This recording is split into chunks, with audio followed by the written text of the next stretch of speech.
இப்ப நடந்துட்டு இருக்கக்கூடிய ரஷ்யா உக்ரைன் பிரச்சனையில ரஷ்யா முழு வீச்சுல தாக்குதலை முன்னெடுத்திருக்கிறாங்க. போன பதிவிலே நம்ம பார்த்தோம். ஆத்விகாவை ஃபுல்லா மீட்டெடுத்தது மட்டும் இல்லாம ஆத்விகாவோட புறநகரங்களையும் தாக்குதல் பண்ணிட்டு இருக்காங்க. ஆத்விகாவோட புறநகரங்கள்ல இருக்கக்கூடிய செட்டில்மெண்ட்ஸையும் மீட்டெடுக்கிறதுக்காக பார்த்துட்டு இருக்காங்க. இதே போல ஆத்விகாவுக்கு கொஞ்சம் அப்படியே மேல வந்தீங்கன்னா பக்முட், இந்த பக்முட்லயும் பக்முட்டோட புறநகரங்களை மீட்டெடுக்கிறதுக்காக பயங்கரமான சண்டை போயிட்டு இருக்கு. இன்னும் ஒரு சில வாரங்கள்ல இவனிஸ்கி ரஷ்யாவோட கட்டுப்பாட்டுக்குள்ள வந்துரும் அப்படின்னு சொல்லப்பட்டு வருது. இப்போ நீங்க இந்த மேப் பார்த்துட்டு இருக்கீங்க இல்லையா, இது உக்ரைனோட சோர்ஸால கொடுக்கப்பட்ட மேப் தான். ரஷ்யன் சோர்ஸ்லாம் நம்ம பார்க்கறதில்ல. பட் ஆனால் இவங்க சொல்றதை வச்சு பார்த்தாலே இந்த ஈவனிஸ்கி இந்த பகுதியில் நல்ல முன்னேற்றம் ரஷ்யா அடைஞ்சிருக்காங்க. இதை வச்சு பார்த்தாலே தெரியுது இன்னும் ஒரு சில வாரத்துல கண்டிப்பா ரஷ்ய வீரர்கள் முன்னேற்றம் அடைஞ்சிருவாங்க அப்படின்னு.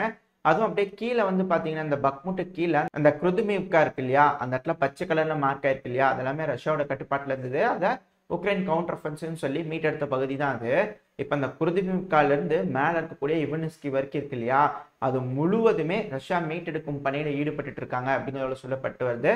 ஸோ இவனிஸ்கி, கிளிஷ்லிவ்கா, ஆண்ட்ரிவ்கா இந்த 3 செட்டில்மெண்ட் விழுந்தது மட்டும் இல்லாம முன்னேறி வந்த அந்த செசிவியா இருக்கும் இந்த இந்த இவனிஸ்கிக்கு நடுவில் வந்து பார்த்தீங்கன்னா ஒரு சின்ன கால்வாய் மாதிரி போயிட்டு இருக்கு. அந்த கால்வாய் வரைக்கும் ரஷ்ய வீரர்கள் முன்னேறுவாங்க அப்படிங்கிறதோட சொல்லப்பட்டு வருது. அது மட்டும் இல்லாம இந்த கிஷ்லிவ்காவுக்கு மேல வந்து பாத்தீங்கன்னா புடனோவ்கா, கலிவ்னிகா, ஹார்லிவிகா இந்த 3 பகுதியும் மீட்டெடுக்கிறதுக்கான வேலைகள்ல ரஷ்ய வீரர்கள் இறங்கியிருக்காங்க அப்படிங்கிறதோட சொல்லப்பட்டு வருது. அதாவது இது ஒரு மிகப்பெரிய அஃபென்சிவ் அப்படிங்கிறத நம்மளால புரிஞ்சுக்க முடியுது. இந்த பகுதியிலையும் அதி தீவிரமான தாக்குதல் ரஷ்ய வீரர்கள் முன்னெடுத்துட்டு இருக்காங்க. அப்புறம் கமெண்ட் செக்ஷன் ஒருத்தவங்க கேட்டிருந்தீங்க அடுத்தது ஒடசாவா அப்படின்னு சொல்லிட்டு. எனக்கு தெரிஞ்ச ரஷ்ய வீரர்கள் அடுத்தது ஒடசாவை டார்கெட் பண்றதை விட இப்ப அப்படியே கொஞ்சம் மேல போனீங்கன்னா அந்த லிமன் ஃப்ராண்ட்னு சொல்லுவாங்க, அதாவது லிமனை பிடிக்கிறதுக்காக முன்னேறிட்டு இருக்கக்கூடிய ரஷ்ய வீரர்கள் அந்த இடத்துலயும் வந்து பாத்தீங்கன்னா ஹெவியான ட்ரூப்ஸ் வந்து அந்த இடத்துல இருக்காங்க, ரஷ்யன் ட்ரூப்ஸ் இருக்காங்க. அதிகமான தாக்குதல் அந்த இடத்துல நடந்துட்டு இருக்கு. லிமனை பிடிக்கிற வரைக்குமான வேலைகளை ரஷ்ய வீரர்கள் அடுத்தது மும்பரமா ஈடுபடுவாங்க அப்படிங்கிறத சொல்லப்பட்டு வருது. ஏன்னா லிமனுக்கு மேல வந்து பாத்தீங்கன்னா ஆஸ்கல் ரிவர் இருக்கு. அந்த இடத்த ஃபுல்லா பிடிக்கிறதுக்காக இந்த மேப், இந்த உக்ரைன் சொல்லக்கூடிய மேப்பை பார்த்தீங்கன்னாலே தெரியும், அந்த ஏரோ மார்க் மாதிரி போட்டிருக்கு இல்லையா, அது எல்லாமே ரஷ்ய வீரர்கள் வந்து முன்னேறி வந்து தாக்கிட்டு இருக்காங்க அப்படின்னு சொல்லிட்டு. ஸோ அந்த குப்பியான்ஸ்க் சிட்டிக்கு கீழே இருந்து அப்படியே லிமன் வரைக்கும் பார்த்தீங்கன்னா இந்த ஆஸ்கல் ரிவர் இருக்கு. அது வரைக்கும் ரஷ்யா வந்து உக்ரைனை பின்னோக்கி தள்ளிடுவாங்க அப்படிங்கிறாங்க. அதுக்கப்புறம் ரேஸ் டு கிரமட்டாஸ்க், இது உங்களுக்கு ஞாபகம் இருக்கா, இந்த போர் ஆரம்பிக்கும் போது இல்ல இந்த பிரச்சனை ஆரம்பிக்கும் போது இங்க சிவில் வார் நடந்துட்டு இருந்தது இல்லையா, ரஷ்ய அதிபரான விளாடிமிர் புட்டின் அவர்கள் இதை சிவில் வார் தானே சொல்றாரு. இந்த சிவில் வார் நடந்துட்டு இருக்கும் போது ரஷ்யா நிறுத்தணும்னு நினைச்சாங்க இல்லையா, அப்போ 24 பிப்ரவரி 2022 இது போல அபிஷியலா ஒரு ரஷ்ய வீரர்களை உள்ள அனுப்புறோம் அப்படிங்கிறது போல ரஷ்ய தரப்புன்னு சொல்லியிருந்தாங்க. அப்போ உள்ள வரும்போது இந்த பிரிட்டன் தரப்புல எல்லாம் சொல்லிட்டு இருந்தாங்க ரேஸ் டு கிரமட்டாஸ்க்னு சொல்லிட்டு. இந்த கிரமட்டாஸ்க் சிட்டி தான் ஃபுல் அண்ட் ஃபைனல் பேட்டிலா இருக்கும். ஏன்னா இந்த பக்முட் பேட்டில் முடிஞ்சிருச்சு, ஆத்விகா பேட்டில் முடிஞ்சிருச்சு, அடுத்து வந்து பாத்தீங்கன்னா கிரமட்டாஸ்க் தான். இந்த லிமனை பிடிச்சதுக்கு அப்புறமா ஃபுல்லா ரஷ்ய வீரர்கள் ஃபுல்லா ரீடிப்ளை ஆகி ரெடி ஆயினாங்கன்னா இங்க கீழே இருக்கக்கூடிய கிரமட்டாஸ்கை அடிக்க ஆரம்பிச்சிருவாங்க அப்படின்னு சொல்லப்பட்டு வருது. இந்த கிரமட்டாஸ்கை அடிக்கும் போது ரஷ்ய வீரர்கள் இந்த ஜப்பரோஷியா பகுதி இருக்கு இல்லையா, அங்கிருந்து முன்னேறி ஜப்பரோஷியாவோட சிட்டி இருக்கு இல்லையா, ஜப்பரோஷியாவோட பகுதி, அந்த சிட்டியை பிடிக்கிறதுக்கான வேலைகளை இறங்குவாங்க, அதாவது முன்னேற ஆரம்பிப்பாங்க. அப்படி முன்னேறும் போது உக்ரைனோட வீரர்கள் வேற வழியே இல்லாம இங்க ஒரு இடத்துல குமிச்சு வச்சிருக்க அந்த கிரமட்டாஸ்க குமிச்சு வச்சிருக்கிற இடத்துல இருக்கக்கூடிய உக்ரைனோட வீரர்களை வேற பக்கம் பிரிச்சு ரீடிப்ளாய் பண்ணுவாங்க, அதாவது இந்த ஜப்பரோஷியா பகுதி. அது போல அப்படி ரீடிப்ளாய் பண்ணும்போது ரஷ்ய வீரர்களுக்கு கொஞ்சம் ஈஸியா இருக்கும். ஏன்னா இங்க கிரமட்டாஸ்க் மட்டும் கிடையாது, கிரமட்டாஸ்க் மேல ஸ்லோவியான்ஸ்க், இது ரெண்டும் மிகப்பெரிய சிட்டி. இந்த ஆத்விகா பக்முட்லாம் ஒன்றும் கிடையாது, இதுதான் மிகப்பெரிய சிட்டி. ஏன்னா அதுல இதை கம்பேர் பண்ணுவீங்க, எடுத்து கம்பேர் பண்ணி பார்த்தீங்கன்னா இதுல பாதி கூட வராது ஆத்விகா பக்முட்லாம் அப்படிங்கிறத சொன்னா மிக முக்கியமான சிட்டியும் கூட. இந்த 2 சிட்டிக்கு துணையா கீழே வந்து பாத்தீங்கன்னா நிறைய சிட்டிஸ் இருக்கும், அதெல்லாம் சின்ன சின்ன செட்டில்மெண்ட்ஸ் இல்லை, எல்லாமே நல்ல நல்ல சிட்டிஸ். அந்த சிட்டிஸ்ல மிகப்பெரிய ஸ்ட்ராங் ஹோல்டா உக்ரைனோட வீரர்கள் பயன்படுத்துவாங்க.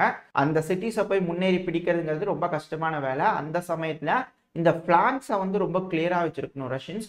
அதனாலதான் இந்த ஆஸ்கல் ரிவர் வரைக்கும் முன்னேறதுக்காக ரஷ்யா மிக அதிகமான சண்டைகளை போட்டு இருக்காங்க. அது மட்டும் இல்லாம கிரமட்டாஸ்க்கு வந்து ஸ்ட்ரைட்டா கொஞ்சம் தூரம் உள்ள வந்து பாத்தீங்கன்னா உக்ரைனோட வீரர்களும் ரஷ்ய வீரர்களும் ஒரு இடத்துல நிக்கிறாங்களா, பில்லோ ஹரிப்கா அந்த பகுதி ரொம்ப ரொம்ப இம்பார்ட்டன்டான பகுதி. அப்படியே அதுக்கு பக்கத்துல வந்து பாத்தீங்கன்னா ஒரு காட்டு பகுதி இருக்கா, அந்த காட்டு பகுதி கொஞ்சம் சதுப்பு நிலம் மாதிரி இருக்கும், அங்கேயும் அதிகமான தீவிரமான சண்டைகள் நடந்துட்டு இருக்கு. அந்த காட்டு பகுதியெல்லாம் பிடிச்சு முன்னேறி வரதுங்கிறது ரொம்ப ரொம்ப கஷ்டம். ஸோ அடுத்த அஃபென்சிவ் வந்து பாத்தீங்கன்னா ரஷ்யா இந்த பக்கத்துல தான் கான்சென்ட்ரேட் பண்ணுவாங்க அப்படிங்கிறது என்னோட ஒரு கணிப்பை. என்ன நடக்குது அப்படிங்கிறத பொறுத்து இருந்து பார்ப்போம்.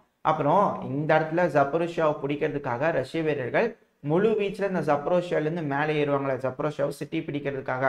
அந்த சமயத்துல மேல இருக்கக்கூடிய பெலருஸ் அப்படியே கொஞ்சம் கீழே இறங்கி வந்தாங்க அப்படின்னா, அது பெலருஸ்ல இருந்து உக்ரைன் பார்டருக்குள்ள கீழே இறங்கி வந்தாங்க அப்படின்னா, ப்ரொவேரி அந்த ப்ரொவேரியை எப்படியாவது மேல இருந்து இறக்கக்கூடிய பெலருஸ் வீரர்களும் வேக்னர் வீரர்களும் பிடிச்சிட்டாங்க அப்படின்னா, அந்த இடத்துல சண்டை நடந்துட்டு இருக்கும். உக்ரைனோட வீரர்கள் வேற வழி இல்லாம ரீடிப்ளை பண்ணுவாங்க ஃபோர்ஸஸை. ஸோ ஜப்பரோசியா சிட்டியை சேவ் பண்ணும், மேல இருக்கிற ப்ரொவேரியை சேவ் பண்ணணும்னா தான் ரஷ்ய வீரர்கள் அந்த கிரமட்டாஸ்கையும் ஸ்லோவியான்ஸ்க்கும் பிடிக்கிறதுக்காக ஈஸியா முன்னேறி வர முடியும். அந்த டைம்ல மேல சுமி, கர்கிவ் இந்த பகுதியிலாம் கீழே இறங்கினாங்கன்னா பல இடங்கள்ல மிகப்பெரிய தாக்குதலா இருக்கும். அந்த தாக்குதலுக்காக எல்லாரும் வெயிட் பண்ணிட்டு இருக்காங்க. அது இப்படி நடக்கலாம், மேபி வேற மாதிரி நடக்கலாம். இது என்னோட ஒரு தனிப்பட்ட கணிப்பு தான்.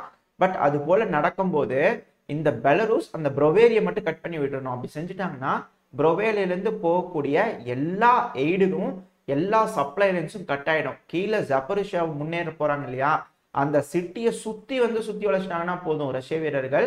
அந்த சிட்டியை பிடிக்கணும்னு கூட நீட் இல்லை, ஜப்பரிஷியா பிடிக்கணும்னு கூட நீட் இல்லை. அதையும் சுத்தி உழைச்சிட்டாங்கன்னு வச்சுக்கோங்களேன். ஒரே ஒரு வழி தான் இந்த உக்ரைனோட வீரர்கள் இருக்கும் அந்த சப்ளை லைன்ஸ் அனுப்புறதுக்கு, அதுதான் கிரெமென்சுக். இந்த கிரெமென்சுக் அடுத்தது பாத்தீங்கன்னா டினிப்ரோ தான் மிகப்பெரிய ஏரியாவா இருக்கும். அடுத்த கிரெமென்சுக், இந்த ரெண்டு தான் அடுத்த ஒரு இருக்கக்கூடிய ஒரு பாத்து. அடுத்து இந்த ஃப்ரண்ட் லைனுக்கு கொண்டு போய் சப்ளைஸ் கொடுக்கணும்னா இதான் பயன்படுத்துவாங்க. இப்போதைக்கு 4 இடத்துல ஜாயிண்ட் இருக்கு. அதாவது இந்த ப்ரொவேரி, கிரெமென்சுக்கு, டினிப்ரோ, ஜப்ரோஷியா, இந்த 4 பகுதி தான் முக்கியம்.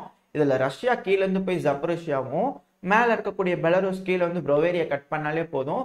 ஃப்ரண்ட்ல சண்டை பிடிச்சிட்டு இருக்கிற அந்த ஃப்ரண்ட் லைன்ல இருக்கக்கூடிய சோல்ஜர்ஸ்க்கு மிகப்பெரிய மாரல் வேல்யூ கம்மியாயிடும். ஏன்னா அதிகமான சப்ளைஸ்லாம் உள்ள கொண்டு போய் கொடுக்க முடியாது. அது மட்டும் இல்லாம பல இடங்களையும் சுத்தி உழைச்சிருப்பாங்க, பக்கவாட்டு தாக்குதல் பண்ண ஆரம்பிப்பாங்க. இப்ப ஜப்ரோஷியா வரைக்கும் முன்னேறாங்க அப்படின்னா அந்த இடத்துல இருந்து பின்புறமா தாக்குறதுக்கு பல வழியான அட்டாக்ஸ்லாம் அவங்க எடுப்பாங்க. அப்படி எடுக்கும்போது அந்த இடத்துல பிளாங்க்ஸ்ல அட்டாக்கிங்லாம் காப்பாற்றி வச்சுக்கிட்டு இருக்க முடியாது. பல முனை தாக்குதலுக்கு உட்படும் போது ஃப்ரண்ட் லைனே கொலாப்ஸ் ஆயிரும். அந்த சமயத்துல இந்த டினிப்ரோ ரிவர் வரைக்கும் இருக்கக்கூடிய மொத்த பகுதியும் ரஷ்யா எடுத்துக்குவாங்க அப்படிங்கிறதெல்லாம் சொல்லப்பட்டு வருது. பட் இப்படி நடக்குமா என்னங்கிறத பொறுத்து இருந்து பார்ப்போம். இது கள நிலவரம், என்னெல்லாம் நடக்கலாம் அப்படிங்கிறது பார்த்துருப்போம். இப்போ பாத்தீங்கன்னா உக்ரைனுக்கு ஏர் சுப்பீரியாரிட்டிங்கிறது ரொம்ப ரொம்ப தேவை. இந்த F-16 உக்ரைனுக்கு கொடுத்தா இந்த நேட்டோ நாடுகள் தான் டேக் ஆஃப் ஆகணும். நீ கூட நான் கூட ஏர் ஸ்ட்ரிப்பை யூஸ் பண்ணிக்கிட்டோம் அப்படிங்கிறத பேசிட்டு இருக்கதா சொல்லப்பட்டு வருது. பட் ஆனா ஜூன் மாசத்துல உக்ரைனுக்கு நாங்க F-16 கொடுத்துருவோம் அப்படிங்கிறது போல செய்திகள் வந்துட்டு இருக்கிறதா உக்ரைன் தரப்புல சொல்லிட்டு இருக்கிறாங்க. ஜூன் மாசத்துல வருது அப்படின்னா பொறுத்து பார்ப்போம் என்ன நடக்க போகுது அப்படின்னு. ஏன்னா மார்ச் மாசத்துல எலெக்ஷன் வரப்போகுது. எலெக்ஷன்ல ரஷ்ய அதிபர் ஜெயிச்சிட்டாரு அப்படின்னா மாஸ் மொபிலைசேஷன் பண்ணுவாரு. ஏன்னா உக்ரைன் தரப்புல மாஸ் மொபிலைசேஷன் பண்ணும் அப்படின்னு சொல்லி தான் இந்த பக்கம் பயங்கரமான வேலைகள்லாம் செஞ்சுட்டு இருக்காங்க. அதுக்கு மக்கள் தரப்புல மிகப்பெரிய எதிர்ப்புகள்லாம் இருக்கு. ரஷ்யா ஒரு 2 லட்சம் வீரர்கள் திரும்ப வச்சிருக்கிறாங்க, புதுசா வச்சிருக்காங்க. அது என்ன பண்ண போறாங்க?